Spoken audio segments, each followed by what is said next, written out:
എന്താ സാറേ? സച്ചിയെ വിളിക്ക്. എന്തിനാ സാറേ, എന്താ പ്രശ്നം? പ്രശ്നം എന്താന്ന് പറയുന്നത് നിങ്ങൾ വിളിക്കില്ലേ? അതിന് വിളിക്കാൻ വേണ്ടി അവനിവിടെ ഇല്ല സാറേ, ഓട്ടം പോയിരിക്കുക. കാര്യം എന്താണെന്ന് അറിയാനുള്ള അവകാശം ഞങ്ങൾക്കില്ലേ സാറേ? CI രാജീവ് സാറിനെ കൊല്ലാൻ ശ്രമിച്ച കേസില് അവൻ എന്തെങ്കിലും പങ്കുണ്ടോന്ന് ഞങ്ങൾക്ക് സംശയമുണ്ട്.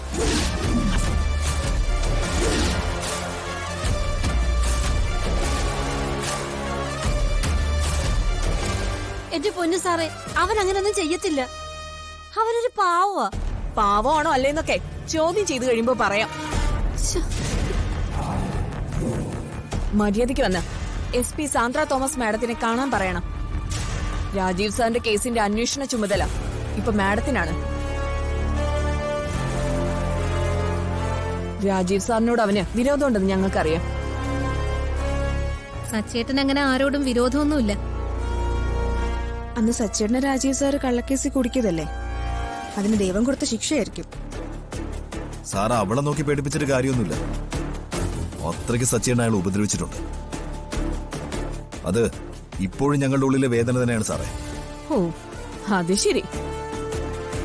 അപ്പൊ എല്ലാവർക്കും രാജീവ് സാറിനോട് വൈരാഗ്യം ഉണ്ടല്ലേ? അവന് മാത്രമല്ല, നിങ്ങൾ എല്ലാത്തിനെയും ചോദ്യം ചെയ്യേണ്ടി വരും. സാറ് ഞങ്ങൾ ആരെ വേണേ ചോദ്യം ചെയ്തോ, പക്ഷെ അവൻ ഇത് ചെയ്തിട്ടില്ല. അത് ഞങ്ങൾക്ക് ഉറപ്പാ. അതൊക്കെ ചോദ്യം ചെയ്യല് കഴിഞ്ഞിട്ട് തീരുമാനിക്കാം.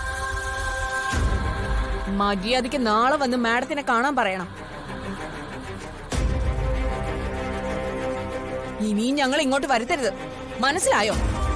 ശരി സാർ, ഞാനിപ്പോ തന്നെ സച്ചിനെ വിളിച്ചു പറയാം. ശരി, പാടോ.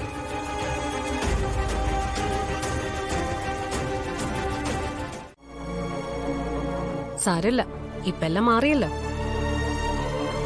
മോളെന്താ ചോദിക്കാൻ വന്നേ?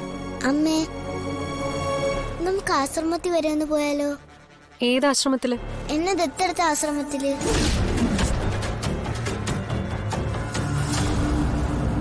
അവിടെ പോയി ചോദിച്ചാ അവർക്കറിയായിരിക്കുമല്ലോ എന്റെ അച്ഛനാരാന്ന്.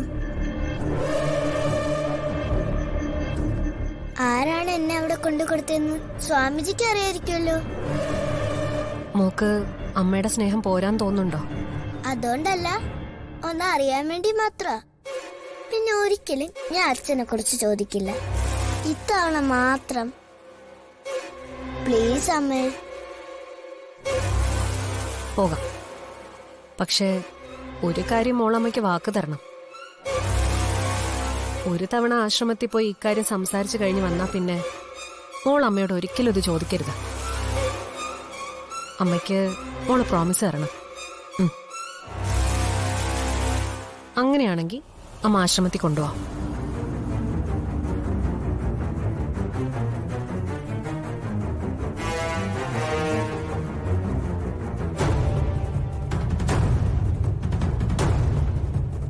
പ്രോമിസ്.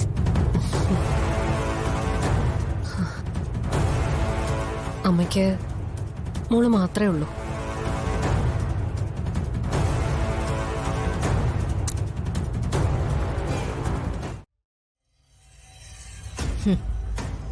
അപ്പോ നീയാണ് സച്ചി എന്ന സച്ചിദാനന്ദൻ. ഒരു സർക്കിൾ ഇൻസ്പെക്ടറെ വെട്ടിക്കൊലപ്പെടുത്താനുള്ള ധൈര്യമൊക്കെ നിനക്കുണ്ടല്ലേ? മാഡം, ഞാനൊന്നും ചെയ്തിട്ടില്ല.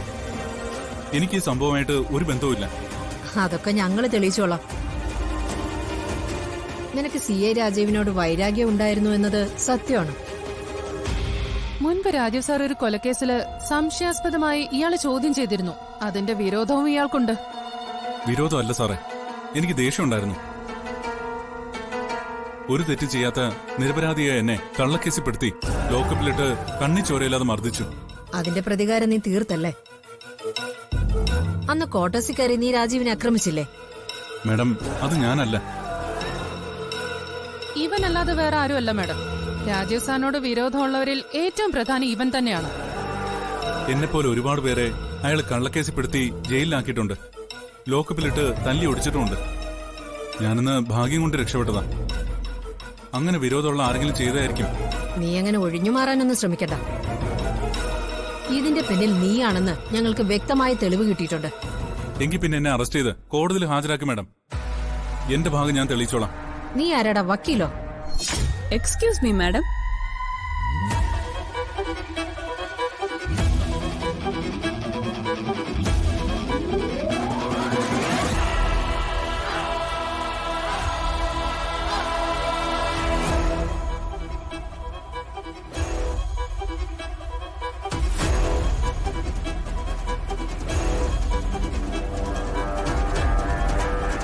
മാഡം, ഇവരാണ് ഇയാളെ അന്ന് കോടതിയിൽ നിന്ന് ജാമ്യത്തിൽ ഇറക്കിയത്.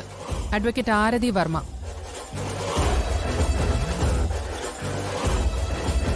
ആരതി, എന്തു വേണം?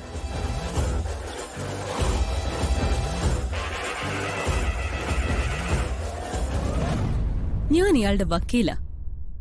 എന്തിനാണ് നിങ്ങൾ ഇയാളോട് പോലീസ് സ്റ്റേഷനിൽ ഹാജരാവാൻ പറഞ്ഞത്? അത് നിങ്ങളോട് പറയേണ്ട കാര്യമില്ല. പറയണം മാഡം, പറഞ്ഞേ പറ്റൂ. ഇല്ലെങ്കിൽ മാഡം കോടതിയിൽ മറുപടി പറയേണ്ടി വരും. ഒരു കറുത്ത കോട്ടിന്റെ ബലത്തിൽ എവിടെയും കയറി ചെന്ന് അളക്കാവെന്ന് വിചാരിക്കരുത്. മാഡം, പോലീസ് ഇയാളെ അന്വേഷിച്ച് വീട്ടിൽ വന്നു എന്ന് അറിഞ്ഞപ്പോ തന്നെ സച്ചി എന്നെ കാര്യങ്ങൾ ഇൻഫോം ചെയ്തിരുന്നതാ. നിങ്ങൾ വിചാരിക്കുന്ന പോലെ സി രാജീവിനെ കൊല്ലാൻ ശ്രമിച്ചത് സച്ചിയല്ല. ആ സംഭവവുമായി ഇയാൾക്ക് ഒരു ബന്ധവുമില്ല. അത് തെളിയിക്കലാണല്ലോ ഞങ്ങളുടെ ജോലി. സച്ചിക്കെതിരെ നിങ്ങളുടെ കയ്യിൽ എന്ത് തെളിവാ ഉള്ളത്?